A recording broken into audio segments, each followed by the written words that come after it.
Hello, and welcome to Everyday Tarot, where I'm making tarot accessible and intuitive for everyone. I'm your host, Camille A. Saunders, your hallowed high priestess, tarot reader, and professional witch, and today I'm talking about the ethics of tarot. Whether you're a seasoned tarot reader or just starting to explore, this podcast offers insights, intuitive messages, and practical advice drawn from the cards.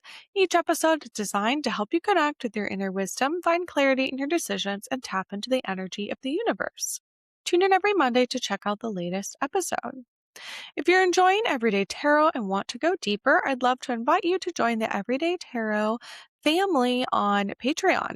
You'll get exclusive tarot content like live access to New Moon Collective Tarot readings, get to meet other listeners in our members only chat, get access to bonus resources like my tarot card crafting workshop and tarot spreads I'm sharing, and a chance to help shape the future of the podcast.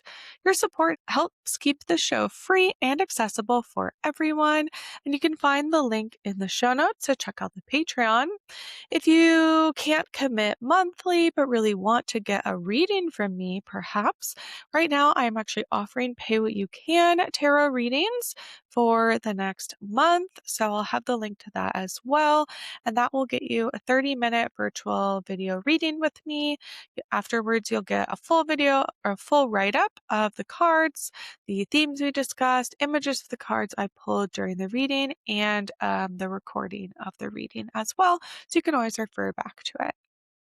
And of course, if you don't have the funds or can't commit to longer term membership, you can always support me and the podcast for free by listening, leaving a review, and subscribing or following in your favorite podcast app. You can join my newsletter list where you get my Hallowed Tarot Spread workbook, the most up-to-date info on upcoming events, presentations, musings, and info and photos of my day-to-day life. You can fill out my guest inquiry form if you or someone you know would like to be a guest on the podcast. And as of last week, posted this week, I have actually made some merch for the podcast. So that's another way you can support. I'll have the link in the show notes as well. I'm using bonfire.com. And I created a bunch of shirts and sweatshirts. I have tank tops and crop tops with the Everyday Tarot logo on it, as well as the sort of that key phrase that I often go into, the deep dive into the divine wisdom of the tarot on there. And I would love to, this is kind of a trial. So doing some merch. I got some for myself. I got a purple tank top and a white crop top for summer. I have actually currently my only piece of merch, I guess, that I have for clothing. I made this one on Canva and got it printed last year. If you're watching the video, you can check it out. I have a blue t-shirt with the old logo from last year with the daily dive phrase on there, or mantra. And yeah, I got it so I could wear it to Tacoma Pride last year when I was tabling there and having fun. So yeah, if you'd like to get some merch, please check out the merch link. I would love for you to be sporting, your support for the podcast this summer ongoing, and maybe I'll have some people ask you about tarot or about the podcast, and you can start to find people near you that maybe are interested, tarot curious, all sorts of things. Yeah, and if folks like this, I'll be making more merch in the future as well, expanding beyond clothing. I also have Everyday Tarot stickers, so if you join any level on the Patreon, I will be mailing you a sticker as well on the paid tiers. So yeah, those are some of the ways you can get merch, which is super fun. And then again, you can find the links for any of these offers in the show notes, or you can always go over to Patreon on the free portion of Patreon and find the full kind of like blog postings for each episode with images of the cards, etc. All right, so let's get into the main discussion. So today I'm having kind of like a more free-form discussion, exploration of the ethics of tarot. I don't remember exactly what spurred this topic, but I was talking to my friend Izzy, and we were kind of talking about tarot stuff and ethics, and they were like, "Oh yeah, you should do an ethics of tarot episode." So I had it kind of in my queue to do, and then this morning I spent some time kind of like fleshing it out. What do I think about the ethics of tarot? What feels important to discuss? So I kind of going to be approaching it from these like four different aspects. I'm going to be talking about kind of the ethics of tarot as a teacher or educator, or, someone that likes to talk about tarot and like talk about how I do it. I'm going to be talking about the ethics of tarot as someone that reads for themselves. I'm going to be talking about the ethics of tarot as someone in like spiritual or witchy community or paganism and the occult. And then also kind of to fully wrap it up, I'll talk about ethics of tarot as a reader and how I experience that as a tarot reader. So let's get into it. So I kind of wanted to start with the like teacher, podcast host, person that loves to like present about tarot and talk about it, lead meetups, do the podcast, etc. Because this is kind of my foundation around the ethics of tarot. I believe that tarot should be accessible to everyone. That's part of my personal belief. I think it's important to move away from some of the like perhaps historical gatekeeping that has gone on in tarot community, where there are kind of, I would say, a lot of myths about tarot or how it gets practiced, or just some like rules. And again, I'll kind of like talk about this in a more nuanced way later on and kind of get into the like pros and cons of accessibility when it comes to tarot. But as a teacher, I think it's really important. I don't think anyone needs to have a background in tarot, have someone in their family that's into tarot, the occult, or is psychic in order to like experience wonder and divinity and wisdom and reflection, like in the tarot. So I think also, so that's certainly in there. And that's like part of why I do this podcast, part of what I loved about doing like in-person meetups to talk about tarot, doing my tarot card crafting, where I kind of, right, we're approaching sort of the artistic side of tarot, which I also very much approach from a like, you can do it too. Here's how to collage tarot. Here's the materials. Here's my method. Here's how I think you can go out and do that. So if you want to experience that, the crafting side of it as well, I do have my tarot card crafting workshop available. You can either get it if you're a part of the Patreon tiers, as one of the many kind of like bonuses that come along with that, or you can just like buy it full out. It's like a 1 hour workshop that I did last summer and recorded.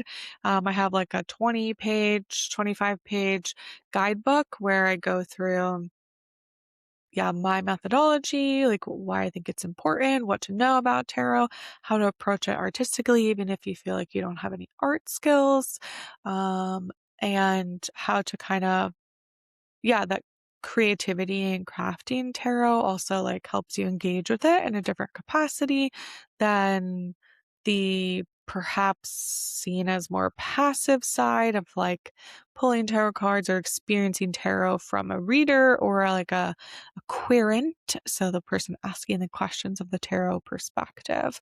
Um,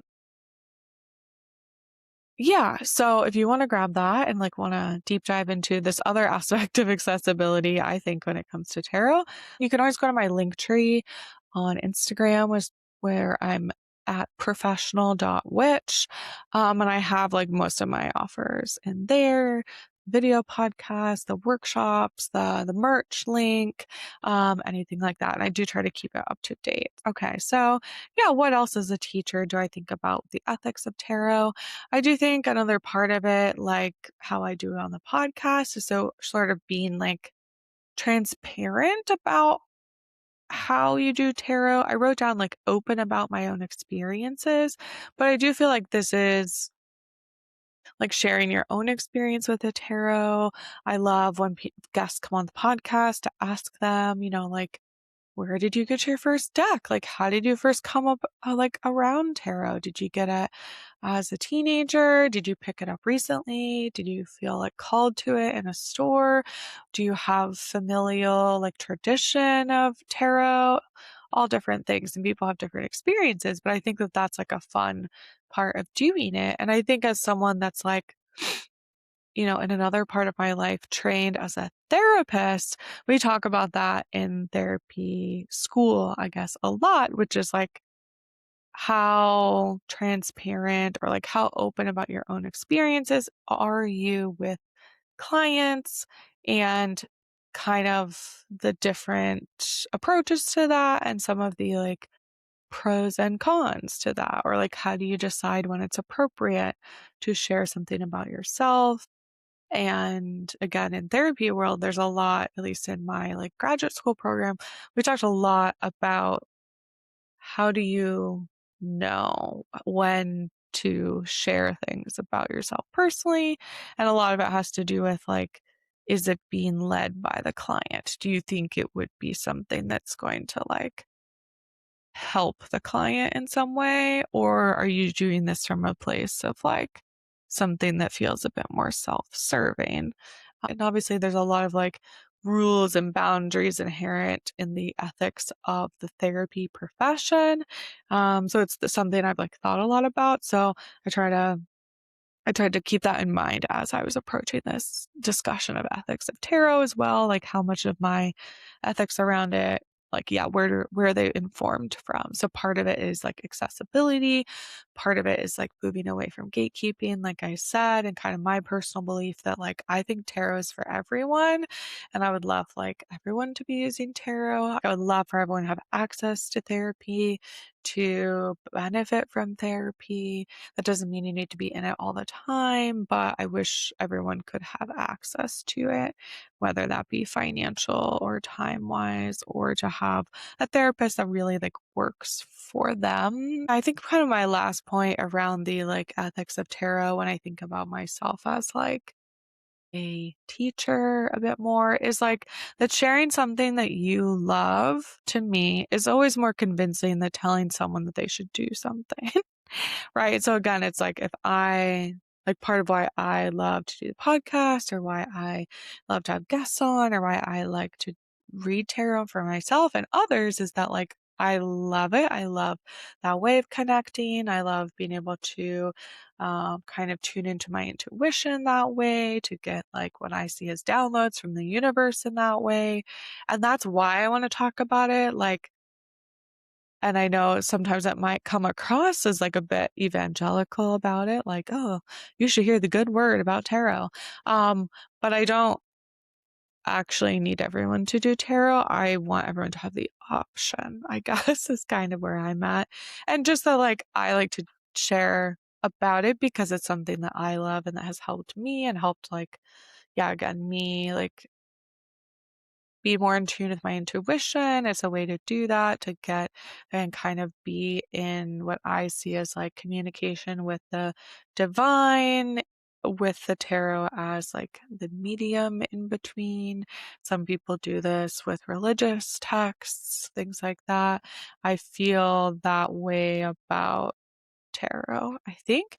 And so that's like why I love to share about it instead of saying like, oh, everyone should do tarot because of this, or it's going to call you out, or it's going to like teach you boundaries, which like, I might think some of those things are helpful.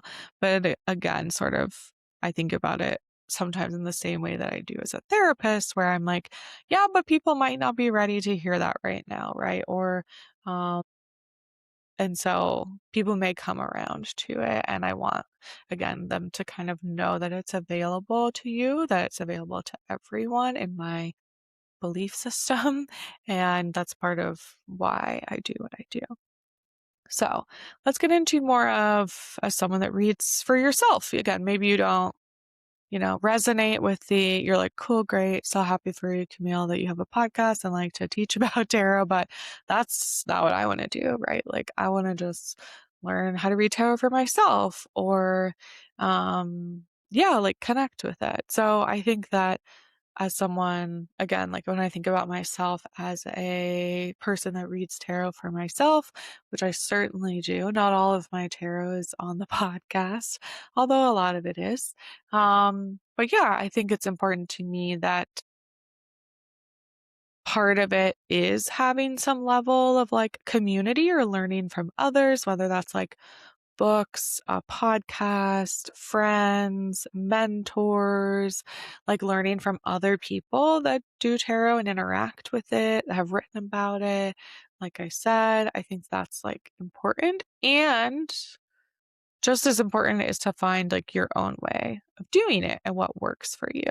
And I think again that like that's where my sort of ethics come in of like you can do what works for you, and finding what works for you is part of like the fun. And to me again kind of like the ethics of it is like there's a lot of different methods or decks or right types of cards. There's tarot, there's oracle, there's even other types of divination, and like trying things out to see what you like, right? There's so many decks out there, not even just of tarot, but also oracle and affirmation decks and all different kinds of things. So like, I think trying different things out and seeing what resonates, or even like what resonates right now at this time in your life is, I would say, part of your like your due diligence as someone that's reading for yourself. And again, that could start with like one deck and one book or one podcast, right? It can start small. But I do think that like while you can read for yourself and perhaps never read for anyone else, or even like never, like produce content about it or anything like that, like it could just be this personal practice for you. I still think that with a lot of practices, my approach is still from this like more spiritual side of it where I'm like, yeah, but you should have some community around that, or you should have someone you can talk to about it, or, even if that's just like authors and books, like to find your own, to see how other people do it and then kind of find what's right for yourself. I think that that's also like important to do. Because at least for me, getting to see the same card across different decks, the same decks read by different tarot readers. And yeah, and that's like a big part of it too. It's like part of what I personally love about tarot or find interesting or helpful about it is that not everyone does it the same way, or there's different traditions of tarot and experiences. And again, even if we like expand outside of tarot to like divination in general, there's runes, there's cards, there's bones, there's water, there's scrying, which is like looking in like a mirror or a crystal ball. Like there's all these different ways of in tea reading, palm reading. There's all these different ways of kind of like divining the future, perhaps, or the possibilities, or um, symbols as they come up, and then interpreting those. But I think to me, again, the fun of it is kind of knowing the breadth of options and then getting to find like what works for me right now. And then kind of like on the other side of this, or I guess this is also related, but it kind of feels like a slightly different topic, but there are also a lot of what I would say like culturally appropriative decks that if you aren't part of that cultural tradition or haven't been inducted or mentored into it, you should not be using. And again, this is like coming from a like rules perspective. So I know that doesn't always feel good, but like, for example, and I'll kind of like get more into this as we move into the spiritual, witchy, pagan, occult community aspect of like reading tarot. But in this one still, and the right, a thing that you can do for yourself when you look at decks is like not buying decks that have what I would say is like appropriation from Native American culture, or that participate or try to teach closed practices, which are basically like religions or spiritual communities, or again, like practices that are traditionally or like now seen as things that you are only kind of like allowed to do if you have been mentored by someone else in that community or are part of like a genetic heritage or family system, or again like community, where you get taught all of those like traditions and you know how to like respect them. So again, things I think of are like Native American community, and part of this in particular with tarot is also like Romani people, which historically were like called a slur of gypsy. I don't think it's appropriate to use that word anymore because it is like a slur. So the Romani people, and I was going to read a bit about that and how it relates to tarot from my book, The Sacred Tarot Unveiled by Allison Walsh. And I'll have some more references in the show notes about like the history of tarot and the Romani people and how it gets like treated in like witchy pagan tarot community. Um, but yeah, in here they speak about that like the Romani people originally came from India. They migrated upwards and west to around like the Germany area or into a lot of like Slavic countries. This book is a bit old. Let's see. Yeah, 1994. So even some of the terminology in here, like they put it in quotes, but they use the word gypsy. And I would say in this day and age, like we don't use that word. Um, okay, yeah, they came from India. They migrated towards like Germany area into like considered the Slavic countries. It says their belief was in the great mother of the world, worshipped in India as the goddess of 100 names. So Kali, Shakti, Lakshmi, Ma, Mata, Sara, Tara.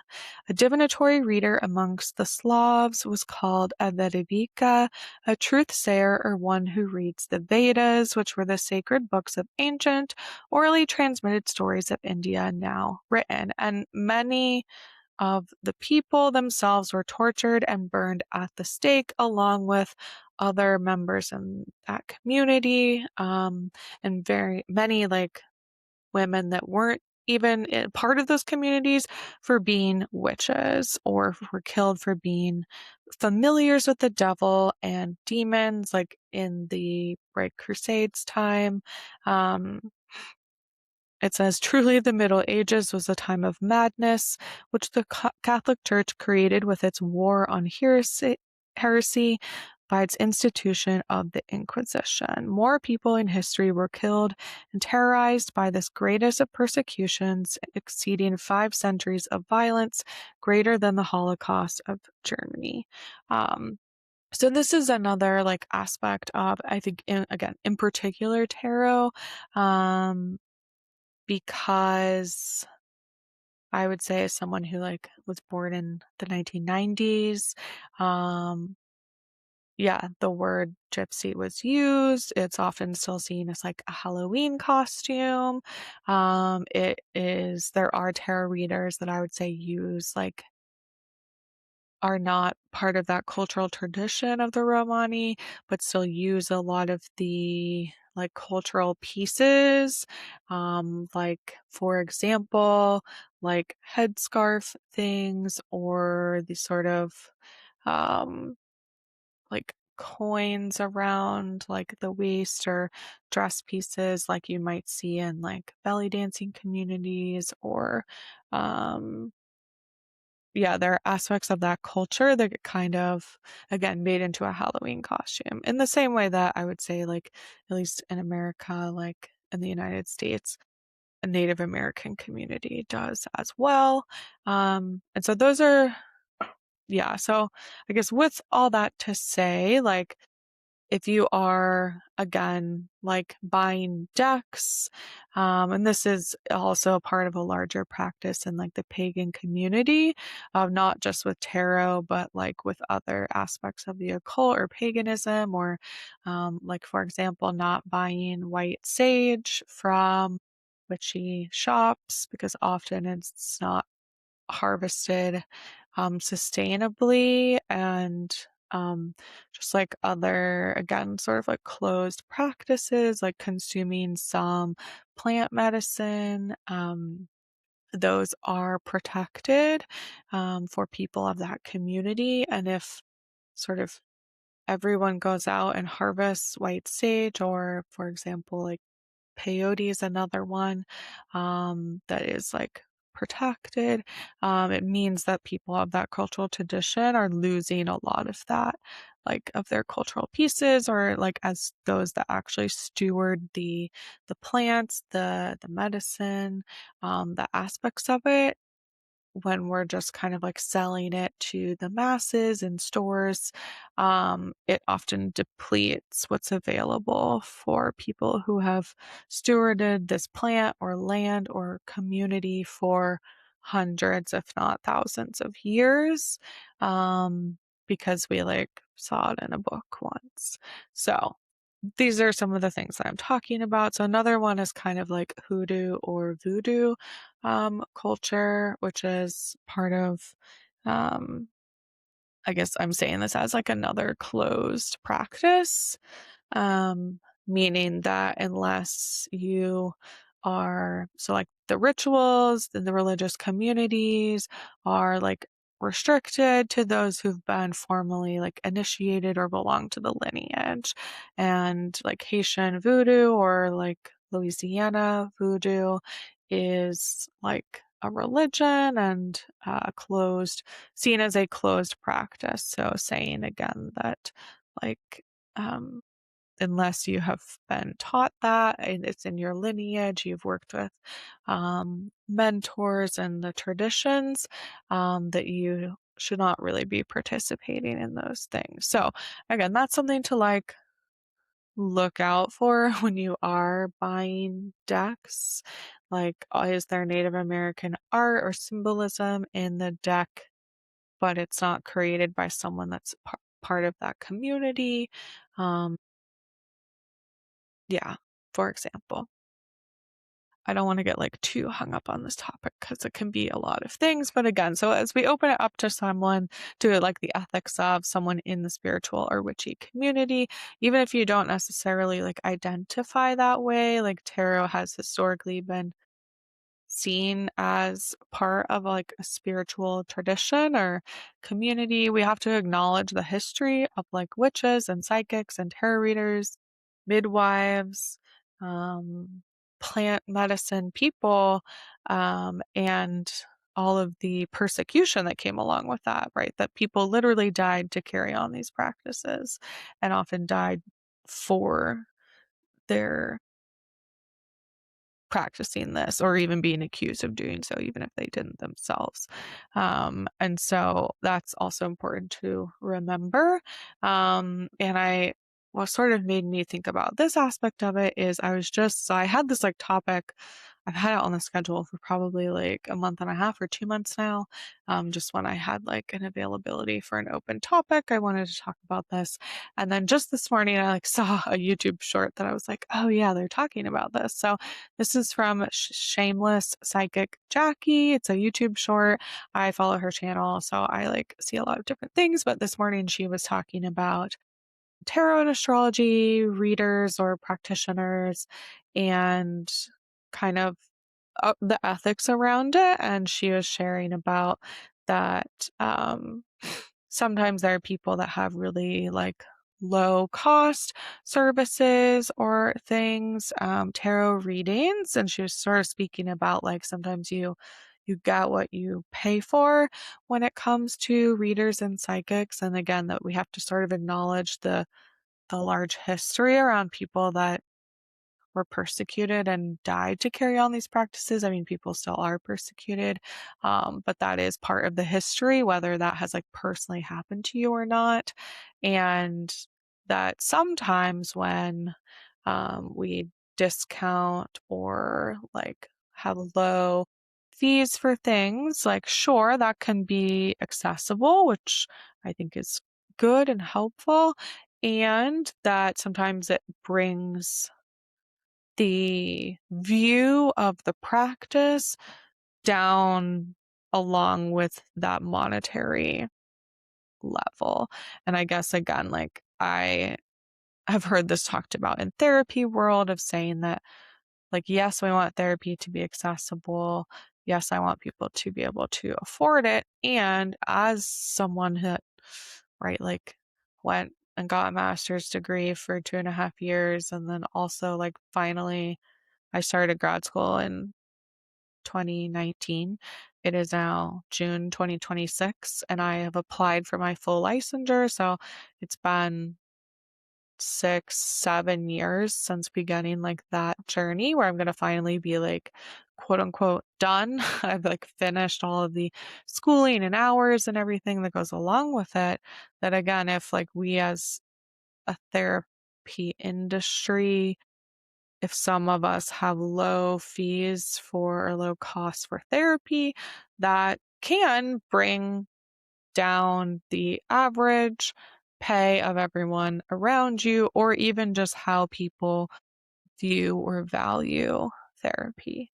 Um, which is like a whole other ethical topic. But I think there's something about this that feels similar here that sometimes if we, and even I could think this could be seen with kind of like the accessibility of tarot. Like to me, it's important that um, people do have access to it, to learn about it, that you don't need a ton of money to like do a course or things like that if you don't have that available to you at this time, and that people that have studied for years or, long traditions or are psychics or tarot readers and like channel a lot of energy. And again, like I'll get into this for the last part where we talk about being a reader. Like it's a lot of effort and energy put forth.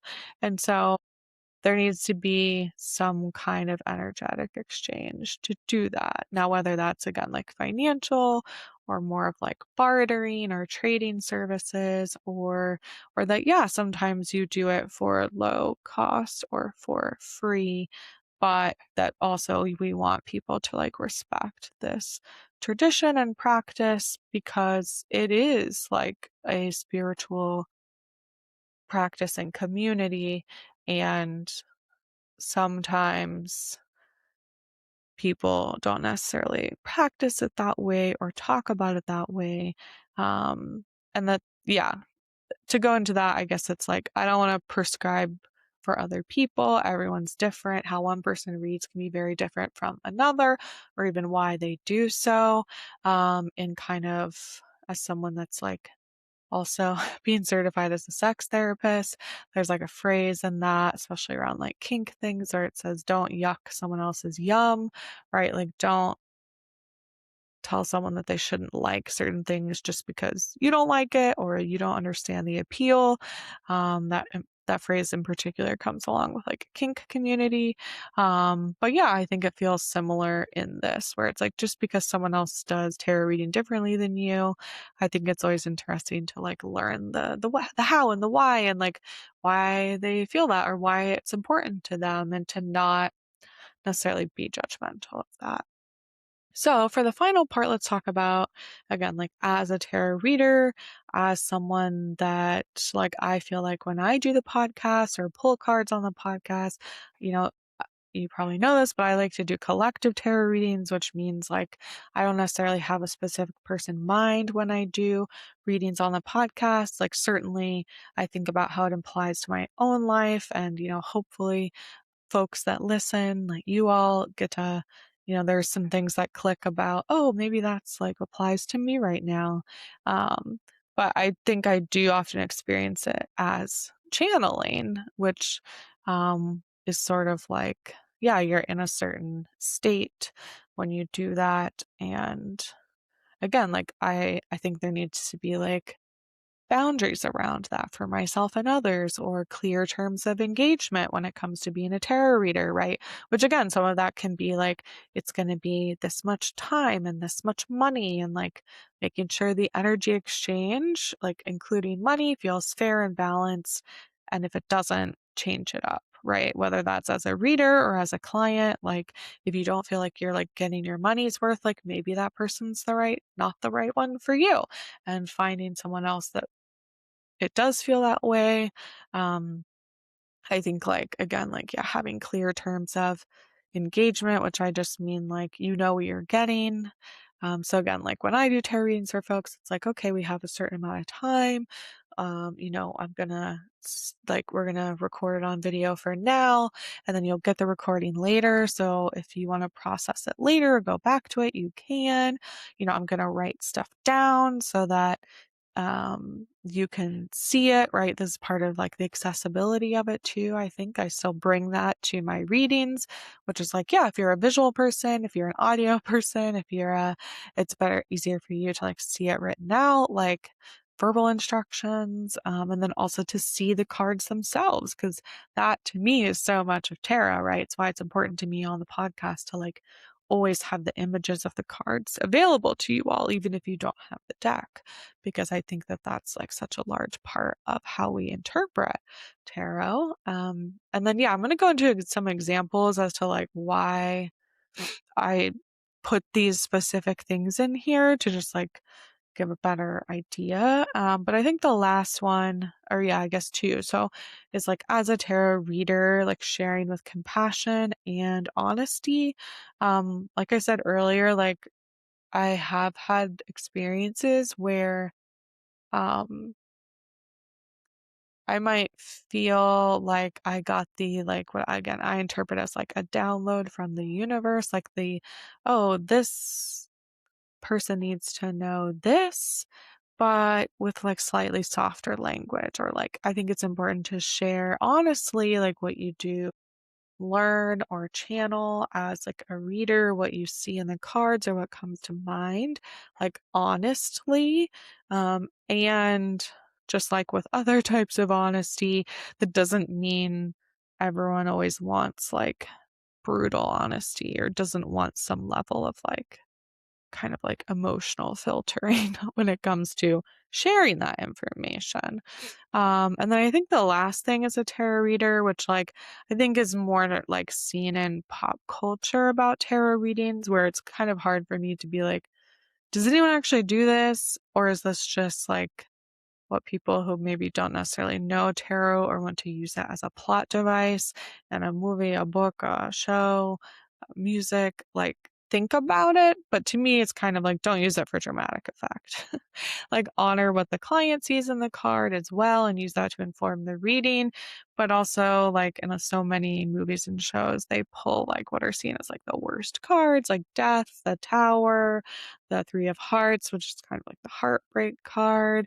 And it's very much like, oh no, like your life's gonna suck, like this, you're gonna literally die. Or where to me, I'm like, well, most people I know that read those cards, or like read for people in general, don't take the cards literally usually. Like again, usually the death card is not about like literally you're gonna die. Maybe like some part of you dies, or there's something you're releasing, or there's something dying and being reborn, but it's more like symbolic or metaphorical. And so I do, again, like as a reader, I think part of like sort of my own ethical code would be that like you don't make someone like fear mongering. Like you don't like scare someone in a situation because they pulled certain cards. So yeah, examples that I said I was going to give are like, yeah, fear mongering in pop culture and by readers. I think it's important to like honor the traditions of tarot and also adapt some of the cards or context to like our modern understanding of the cards, or a lot of tarot decks that I see in stores are like pretty modern, like made perhaps in the last like 5 to 10 years. And tarot is a like hundreds of year old tradition. So it's also, yeah, it's important to kind of like know the history, like I talked about with kind of like Romani people and sort of this cultural aspect of like that type of tarot reading, and that they weren't the only ones reading tarot that way, but a lot of how tarot gets depicted again in pop culture is this very like fear mongering, like, oh, this person's gonna like see the date you're gonna die, and they have like, they're like communing with the devil, just kind of all this like stuff that gets wrapped up in it of like the people who again like have these abilities or like have practice in this tradition um are seen as like evil. That's a lot of, and I think now when people sometimes come to tarot or come from a religious background and are trying to maybe open themselves up to other aspects of spirituality or tarot or other things, like that is part of like the barrier to entry, is that a lot of times people have been taught that tarot is devilish or it's not okay or it's, yeah. And again, a lot of that comes from the history of tarot, of fear of witchcraft or medicinal practitioners or people that could talk to spirits or get, again, like divine aspects of the future. There's a lot of fear around that, and that it's not something that's easily controlled by dominant religions like Catholicism, especially historically. Um, what else? I have had experiences, and I've like shared this maybe on the podcast before, sometimes when I talk to guests, but I have asked people what they would do. But I have like been in a like a room setting where I'm reading for someone. They're in front of me, right? They consented to a reading, like they're excited.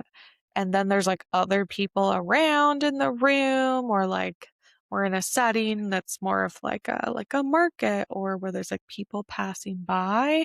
And sometimes I have felt like, oh, and I pull a card, this is not for the person that's like sitting in front of me. It's for like someone else whose like energy is getting picked up on. And I know for me, like that feels like a bit of a dilemma, because like that person did not consent to a reading necessarily. I don't necessarily know how they feel about tarot, or if they would like want to hear this or not. Um, and again, like it can depend on their context. Like if that was someone I knew, or if it was like in a home setting, I could like ask them, I think this card was about you. Like, do you want me to like share that with you? But I definitely have been in settings where I've been like, I don't necessarily feel like I'm gonna do that.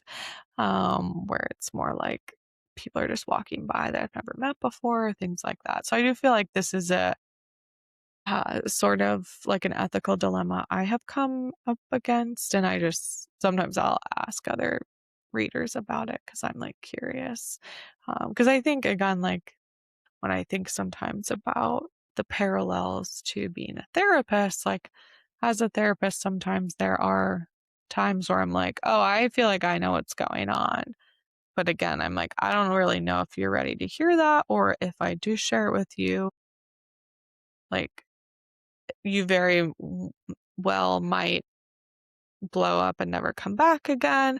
And people have different kind of opinions. And I think like with longer experience as being a therapist, people generally like become a bit more like transparent, or like I guess get to the point quicker sometimes, as a therapist, because it just feels like, oh well, let's not like waste time, oh, like trying to do something that just like makes the client comfortable, or that we're going to pretend like this thing's not going on, right? That can also, in my opinion, like not be super ethical therapy.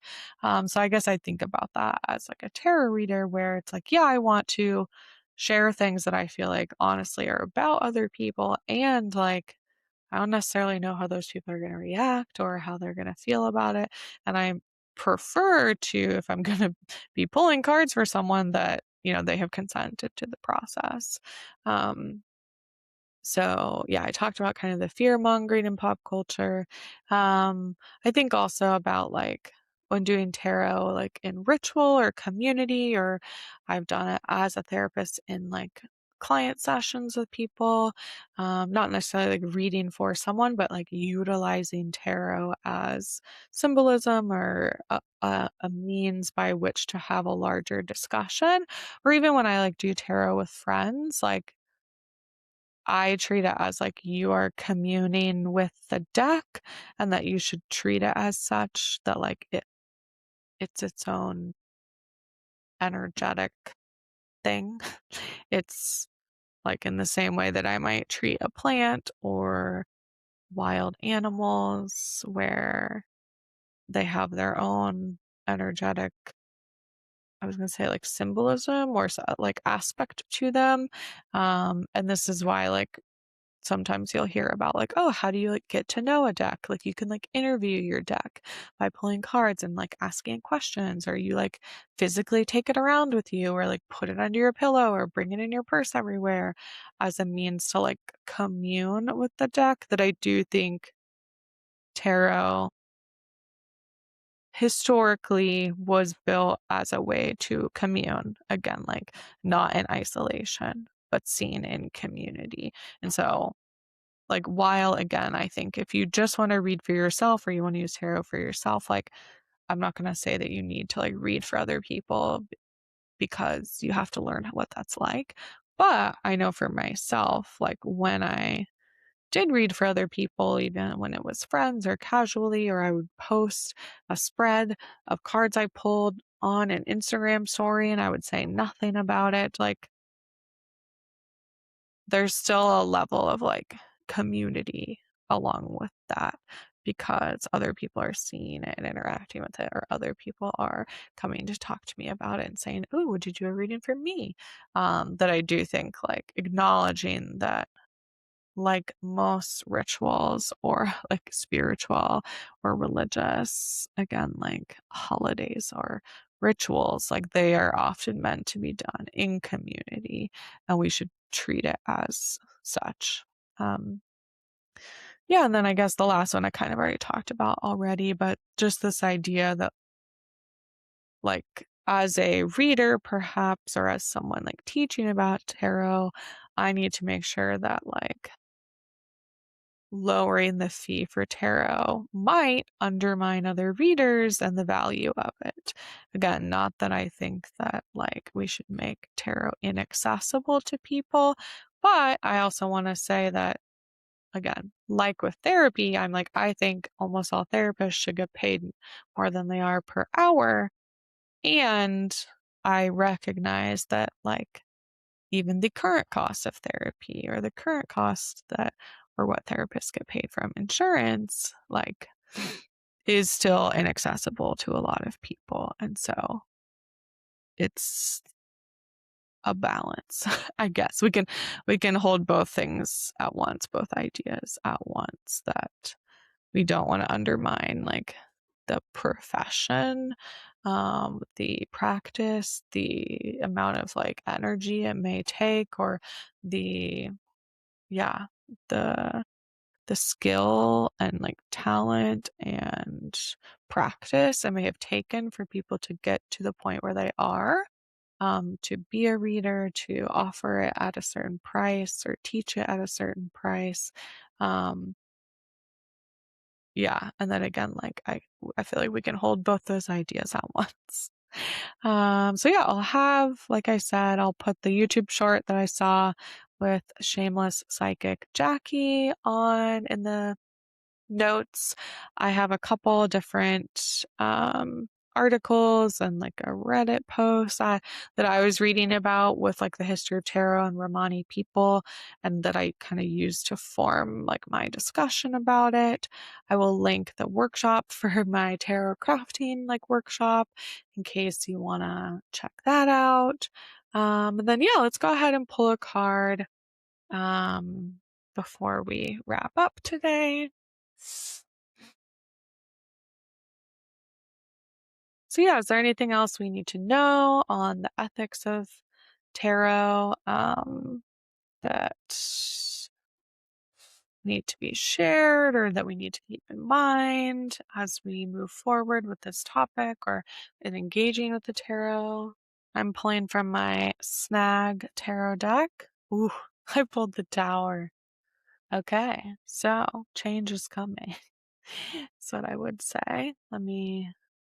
I'll share my screen so you can see this beautiful Tower card.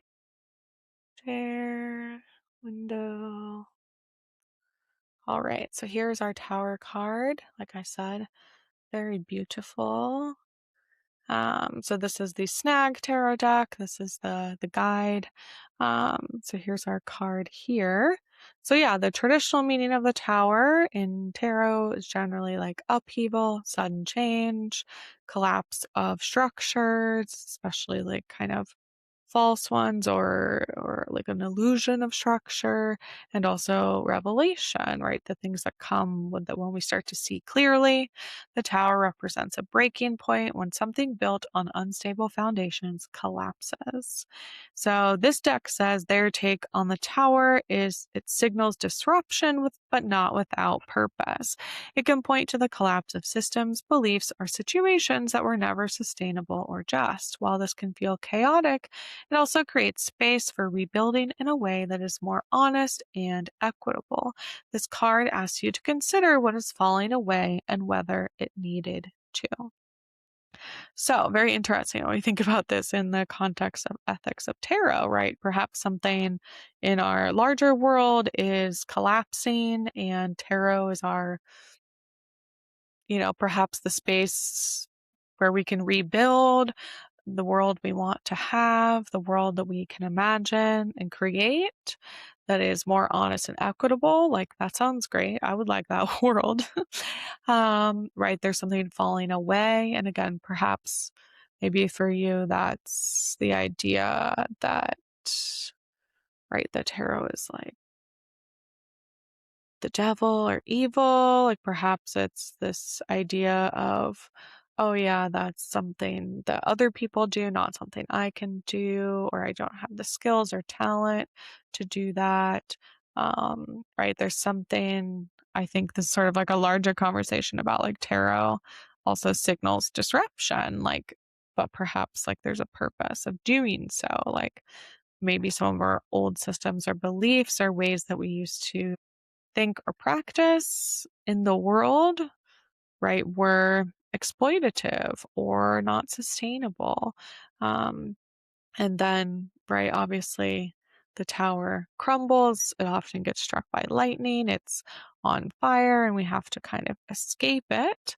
But also that like burning down can create space for rebuilding something new. So again, to me, this is very like, what is the world that we're rebuilding? What's the world that we want to have and want to create out there? Because destroying it, as long as we do it all together, it can be easy, but rebuilding something that does still have structure and boundaries and, right, like inherent space of inside and outside, like, even if that is more equitable, it still requires some level of like planning and structure. So if we allow, right, if we do the work to collapse the system or beliefs, the tower itself, then we also have to do the work of creating something new.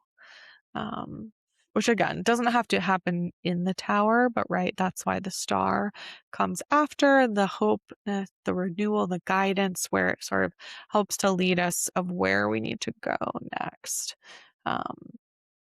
So yeah, okay, I'm gonna stop sharing so I can see you before we end. So yeah, I pulled the tower today from the Snag tarot deck, and this is our collective reading for the week. I am going to be heading over to Patreon right now to draw a clarifying card specifically for maybe some of the blockages around, oh man, like, right, I'm scared about what the tower means in my life, or we'll pull another card to see if there's any other kind of information or other things we need to know, or how to actually, right, build something new and how to overcome them this week. If you want to see that exact card, what it means for your energy, you can click the Patreon link below and join us for the rest of the reading. And I'll be doing those after every episode going forward.